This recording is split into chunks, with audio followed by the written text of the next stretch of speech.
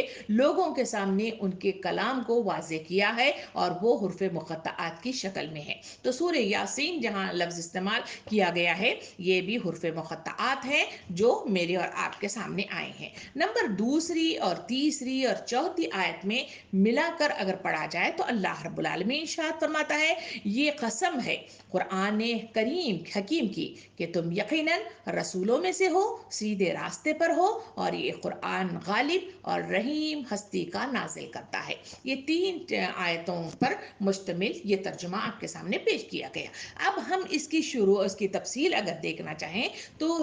آیت نمبر 2 میں جو لفظ استعمال کیا گیا وہ ہے قسم. سامعین کرام، اللہ رب العالمین نے قرآن مجید میں مختلف چیزوں پر قسم کھائی ہے اور قسم کھا کر اس بات کی وضاحت کی ہے. کہیں مطلب جو ہے مختلف نباتات، جانور اور چیزوں کی مطلب جو ہے قسم کھائی ہے، کہیں رات اور دن یعنی اتار چڑھاؤ کی جو چیزیں ہیں اس پر بھی قسم اس میں کھائی گئی ہے. سامعین کرام، قرآن مجید میں جہاں اللہ رب العالمین نے مختلف قسم کی جو قسمیں کھائی گئی ہیں اس کے سلسلے میں سوال یہ ہوتا ہے کہ آخر اس طرح اللہ رب العالمین نے قرآن مجید کا طرز گفتگو اس قسم کے ذریعے سے کیوں کرتا ہے؟ سامعین اکرام، قرآن مجید میں اللہ رب العالمین نے مختلف چیزوں کی قسم کھائی ہے. اس سلسلے میں مفسرین اس کی تحقیقات اور ریسرچ کے بعد وہ بیان کرتے ہیں کہ جن چیزوں کو اللہ رب العالمین نے قسم کھائی ہیں ان میں وہ چیزیں ہیں جو اللہ تعالیٰ کی قدرت پر دلائل کرتے ہیں اور بہت واضح ہیں،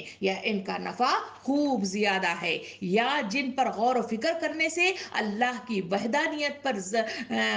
ذہن جلدی پہنچ جاتا ہے. اسی کے سلسلے میں ہمارے درمیان مطلب جو ہے اشرف علی تھانوی صاحب مطلب جو ہے لکھتے ہیں کہ اللہ تعالیٰ نے جو جا بجا مخلوقات کی قسم کھائی ہے ان چیزوں کا عظیم ہونا یا با اعتبار ہونا یا کثیر النفع ہونا یا دال القدرت ہونے کی ظاہر کرنے کا مقصود ہے. یعنی اس کا مجموعی اگر گفتگو کو لیا جائے تو قسم مطلب جو ہے اس وقت کھائی جا گئی ہے جب اللہ رب العالمین انسانوں کو دلائل کے ذریعے سے توحید کے قریب تک ان کو لے آنا چاہتا ہے اور ان کے ذریعے سے مختلف ایسی چیزیں جس کے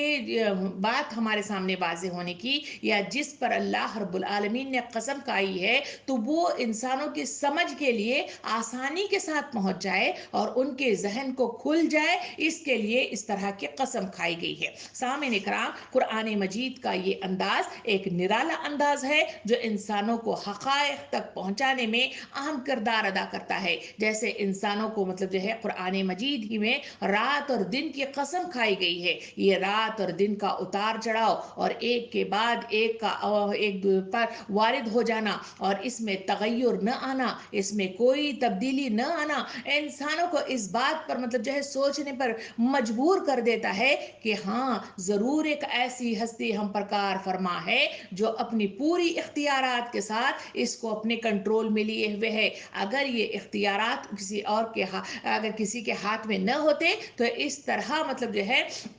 زمین میں اس رات اور دن کا ایک دوسرے کے پیچھے مطلب جو ہے وارد ہونا اور اس میں تغیر نہ آنا، یہ بڑی انوکھی بات ہوتی. یہ بات کو سمجھنے میں انسانوں کو مطلب جو ہے آسانی ہوتی ہے. اسی طرح یہاں قسمیں جو کھائی گئی ہیں وہ اگر پڑھیں گے تو اندازہ ہوتا ہے غور و فکر کے ساتھ وہاں مطلب ہمارے لیے ذہنوں کو قریب سے قریب تر لے آنے اور زیادہ سے زیادہ توحید کو سمجھنے میں نفع بخش ثابت ہونے اور اثرات کو قبول کرنے میں اور اللہ کے قریب جانے میں، اس کے خشیت اللہ کو مطلب جو ہے اپنانے میں انسانوں کو اس طرح کی جو قسمیں کا انداز قرآن مجید میں جو استعمال کیا گیا ہے وہ آسانی بہم پہنچاتا ہے. سامعین اکرام، قسم کے بعد اللہ رب العالمین نے قرآن مجید کی طرف اشارہ کیا ہے کہ قرآن مجید کی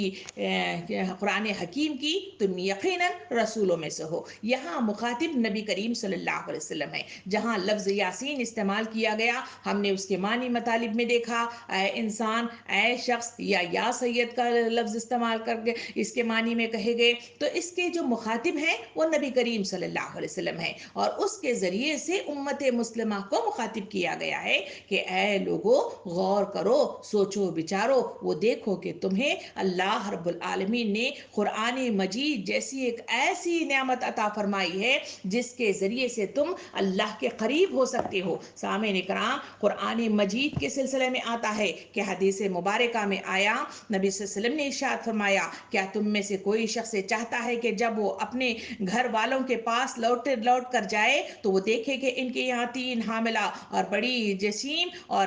فربا اونٹنیاں کھڑی ہیں. صحابہ کرام نے عرض کیا یا رسول اللہ، ہم سب یہ چاہتے ہیں. اس پر آپ صلی اللہ علیہ وسلم نے ارشاد فرمایا کہ 3 آیتیں جو تم میں سے کوئی شخص اپنی نماز میں پڑھے یا اس لیے کہ اس سے زیادہ بہتر ہے کہ وہ اپنے گھر پر 3 ایسی حاملہ اور جسیم اور فربا اونٹنیاں پائے. سامعین اکرام، اس حدیث مبارکہ کے ذریعے سے، اس مثال کے ذریعے سے اللہ رب العالمین واضح طور پر اہل ایمان کے ذہن نشین یہ بات کرانا چاہتا ہے کہ قرآن ان کے لیے کتنی بڑی رحمت اور نعمت ہے، کہ قرآن کی شکل میں کتنی بڑی دولت ان کے ہاتھوں میں آئی ہے. انہیں اس بات کا احساس دلایا گیا کہ ان کے نزدیک جو بڑی سے بڑی دولت ہو سکتی ہے یہ قرآن اور اس کی ایک ایک آیت اس سے بڑی دولت مند ہے. سامعین اکرام، جہاں کہا گیا کہ جو حاملہ اونٹنیوں کا تذکرہ کیا گیا ہے جو مطلب جو ہے بہت زیادہ جسیم اور مطلب جو ہے لہیم اور فربا مطلب جو ہے بدن رکھنے والی، یہ اس وقت کی بہت قیمتی مطلب جو ہے متاع کے اعتبار سے عرب لوگ جانا کرتے تھے. اس وقت اس کی طرف اشارہ کرتے ہوئے اللہ تعالیٰ فرماتا ہے کہ یہ اس سے بہتر ہے کہ تم کسی نماز کی کسی رکعت میں 3 آیتیں پڑھو. 3 اسے آیتوں کا پڑھنا تمہارے لیے اس سے زیادہ بہتر ہے کیونکہ اتنی بڑی نعمت ہے. اسی کے نتیجے میں مجھے اور آپ کو کسوٹی میسر آتی ہے. اسی کے نتیجے میں اللہ رب العالمین کے قریب جانے میں آسانیاں ہوتی ہیں. اسی کے نتیجے میں اللہ رب العالمین کی پسند اور ناپسند ہمیں معلوم ہوتی ہے اور اسی کے نتیجے میں وہ راستے میسر آتے ہیں جو مجھے اور آپ کو انعام کی شکل میں اللہ رب العالمین جنت کی شکل میں عطا کرنے والا ہے اور وہ تمام راستوں کی آگاہی میسر آتی ہے جس کے نتیجے میں جہنم مطلب جو ہے میں وارد ہونے اور اس میں ڈھکیل دیے جانے سے انسان بچا جا سکتا ہے. اسی وجہ سے قرآن مجید کا تذکرہ کیا گیا کہ قسم ہے قرآن مجید کی، یعنی یہ قرآن مجید جس کے حقائق مطلب جو ہے ہمارے سامنے آئے، یہی وہ قرآن مجید تھا جو ہم نے سیرت مبارکہ محمد صلی اللہ علیہ وسلم کی سیرت کو بڑی تفصیل کے ساتھ دیکھا تو یہی قرآن مجید تھا جس کو پڑھنے کے بعد ان کی زندگیاں بدل گئی تھی. یہی قرآن مجید تھا جس کے نتیجے میں جو بد اخلاقیاں جو صحابہ کرام میں موجود تھیں وہ ساری کے ساری اسی کے نتیجے میں چھوٹ گئی تھی. اسی کے نتیجے میں جو معاشرہ جہاں مطلب جو ہے نفرت اور عداوت سے بھرا ہوا تھا، جہاں ڈاکہ زنی ہوتی تھی، جہاں لوٹ مار ہوا کرتی تھی، جہاں آبرو زری ہوا کرتی تھی، وہ اسی قرآن مجید ہی کے نتیجے میں، اس کی تفصیلات کو جاننے ہی کے نتیجے میں وہ کامیابی کے دہانے پر پہنچے. انہوں نے اس معاشرے کو اسلامی معاشرہ بنا لیا تھا. سامعین اکرام، یہی قرآن مجید مجھے اور آپ کو بار بار کہتا ہے کہ یہ قرآن مجید دنیا کی سب سے عظیم ترین نعمتوں میں سے ایک ہے. نبی کریم صلی اللہ علیہ وسلم نے ارشاد فرمایا کہ اللہ اس کتاب قرآن کے ذریعے سے بہت سارے لوگوں کو اٹھائے گا اور بہت سارے لوگوں کو گرا دے گا. یعنی یہ قرآن مجید ایسی کتاب ہے کہ جس کو پڑھ کر اگر